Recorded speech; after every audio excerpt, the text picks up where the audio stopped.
Blank Entrevista no ar, e a gente está aqui com o Dr. Marcos para falar sobre um assunto muito interessante, que é disfunção de ATM. Doutor, em primeiro lugar, seja muito bem-vindo. Obrigado, Jéssica. Quero começar te perguntando, então, para quem não sabe, o que é a disfunção de ATM? A disfunção de ATM é o que ocorre em relação à parte da estrutura da mandíbula e a parte temporal, o osso fixo, o crânio da nossa cabeça, né? Então é uma disfunção que ocorre nessa articulação que divide essas estruturas. E como é que a pessoa identifica, doutor? Quais são os sintomas? Né? Os sintomas principais, eles vão divergir aí entre dores de cabeça, a famosa cefaleia. Muita gente acha que é mais tensional e tem razão, porque essa tensão, gerada hoje muito por ansiedade, estresse, a gente tem aí os fatores de bruxismo, apertamento dental, que geram uma tensão maior na estrutura da nossa mandíbula. Consequentemente, ela acaba pegando um pouco mais aí, enrijecendo, né, contraindo a musculatura aqui da mandíbula, que ela está projetada diretamente com essa base também, que é a musculatura do temporal. Então a gente tensiona, aperta mais a mordida, joga todo esse reflexo para essas musculaturas, onde ela desencadeia dores mais fortes. Os principais sintomas são dores de cabeça, estalos na articulação, muitas vezes uma dificuldade para morder alimentos mais duros, mais consistentes. E são esses dois sintomas associados? Sim, eles geralmente estão bem associados aí, eles são os mais comuns.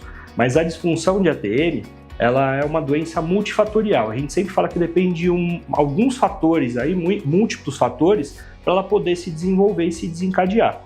Dentre eles, bruxismo, né?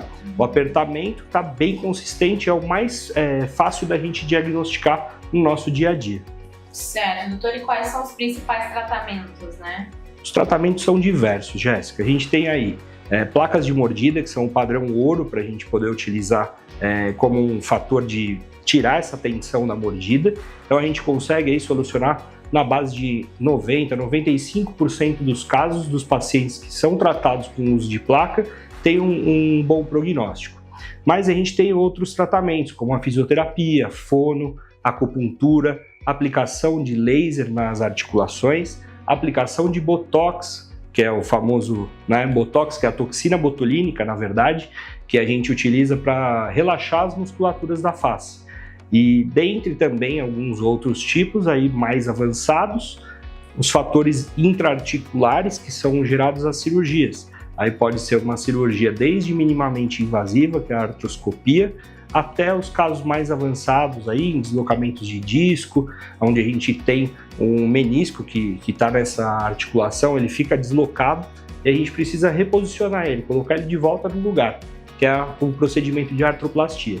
E também tem um que é o mais avançado, que é a substituição de toda essa articulação por uma prótese customizada. Certo. E tem alguma idade mínima, né, que acontece? Tem uma idade mais recorrente? Homens, mulheres? Como que isso funciona? Olha, antes a gente falava muito entre uma predileção maior para mulheres, na faixa de 18 até uns 45 anos.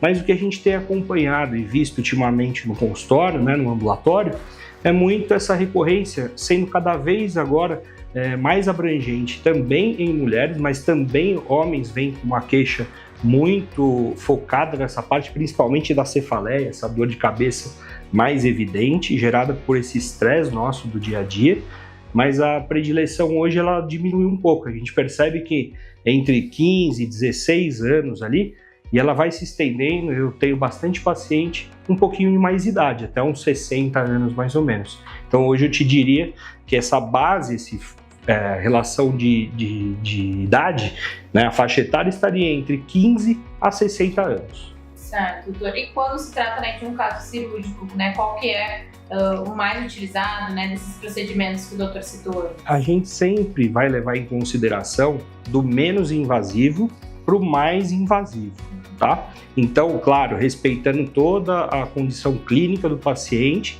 e a patologia realmente, né, o problema que está apresentando ali naquele momento. Mas a gente sempre vai dar a primeira predileção à parte mais clínica. Então a gente evolui com o tratamento clínico até chegar nos tratamentos cirúrgicos.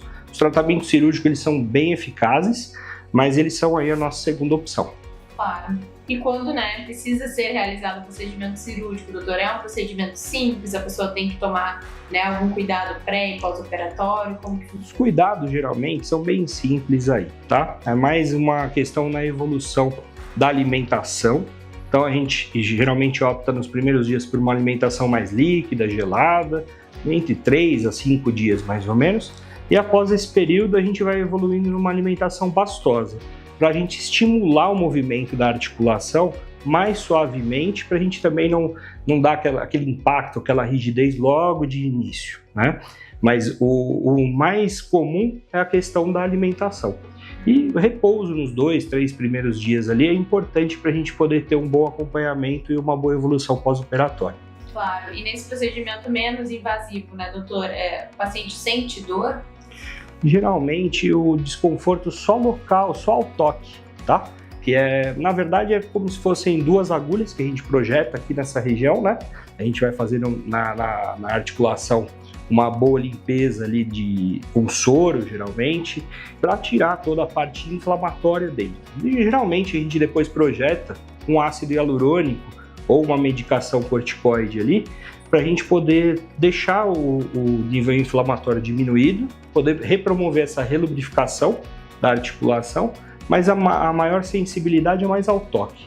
A dor, estímulo assim, mais de desconforto mesmo ao abrir e fechar a boca, o paciente até não sente mais dor. Ele refere até melhora já de imediato nos primeiros dias. Era isso que eu ia te perguntar também, né, doutor? Esses sintomas, eles são aliviados quanto tempo depois do procedimento? Olha, na minha casuística, os pacientes têm uma boa resolução logo nos primeiros dias. Entre 2 a 3 dias após o procedimento, já referem para melhor. Legal.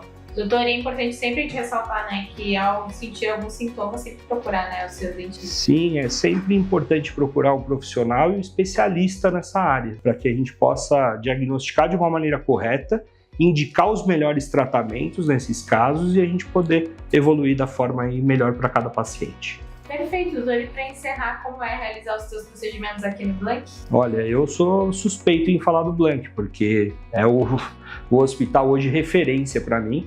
É onde eu costumo trazer hoje quase que todo o volume dos meus pacientes, pela confiança tanto na equipe de anestesia, equipe de enfermagem, que é maravilhosa, quanto as instalações. Eu costumo falar para o paciente que é como se fosse um hotel, não é nem um hospital. Então eu falo, olha, você vai para um hospital que ele não tem cara de hospital, ele tem cara de hotel. Então você vai, até isso faz toda a diferença para os pacientes, porque eles se sentem mais acolhidos, não dá aquela sensação de que ele está num ambiente hospitalar, né? Aquele ambiente mais carregado. Então essa leveza é bem importante também, tanto para o procedimento quanto para o pós-inicial do paciente, que se sente melhor nesse sentido. Com certeza, doutor. Muito obrigada pela sua participação. Eu que agradeço. Se você gostou, deixe seu like e também seu comentário aqui embaixo do vídeo. Até a próxima.